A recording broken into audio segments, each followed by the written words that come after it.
తిరుపతి మెట్లు ఎక్కేటప్పుడు దారి మధ్యలో ఒక పెద్ద హనుమంతుడి విగ్రహం ఉంటుంది. అది ఎందుకు పెట్టారో మీకు తెలుసా? 1979లో తిరుపతికి వెళ్లే మెట్ల మార్గంలోన 7వ మైలురాయి దగ్గర దట్టమైన అడవి ఉండేది. అక్కడ చీకటి అయితే చాలు, జనసంచారం ఏమీ ఉండేది కాదు. ఆ దారిలో వీధి లైట్లు కూడా తక్కువగా ఉండేవి. ఆ ప్రదేశంలోనే ఒక స్త్రీని దారుణంగా హత్య చేశారు అని కూడా చెప్పుకుంటారు. దీని కారణంగా భక్తులకి మెట్లెక్కి వెళ్లాలి అనే కోరిక ఉన్నప్పటికీ భయపడి అందరూ ఘాట్ రోడ్లోనే, బస్సులోనే ప్రయాణం చేస్తూ వెళ్లేవారు.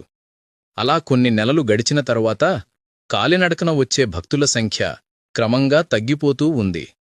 ఇది అంతా గమనించిన టీటీడీ యాజమాన్యం ఎలాగైనా కాలినడకన వచ్చే భక్తుల సంఖ్యను పెంచాలి అని చెప్పి ఆ మార్గమధ్యలో వీధి లైట్లతో పాటు భక్తులకు ఇబ్బంది కలగకుండా పోలీస్ సిబ్బందిని కూడా ఉంచారు. అయినా కూడా తిరుమలకు వచ్చే భక్తులు చాలా వరకు బస్సులోనే ప్రయాణం చేసి వస్తూ ఉండేవారు.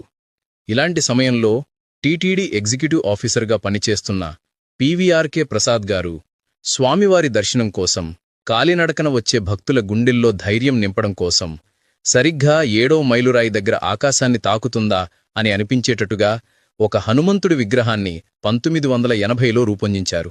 మీరు ఎప్పుడైనా తిరుమలకు మెట్లెక్కే మార్గంలో ఈ విగ్రహాన్ని చూశారా? నమో వెంకటేశాయ అని కామెంట్ చేయండి. తప్పక అనుగ్రహం కలుగు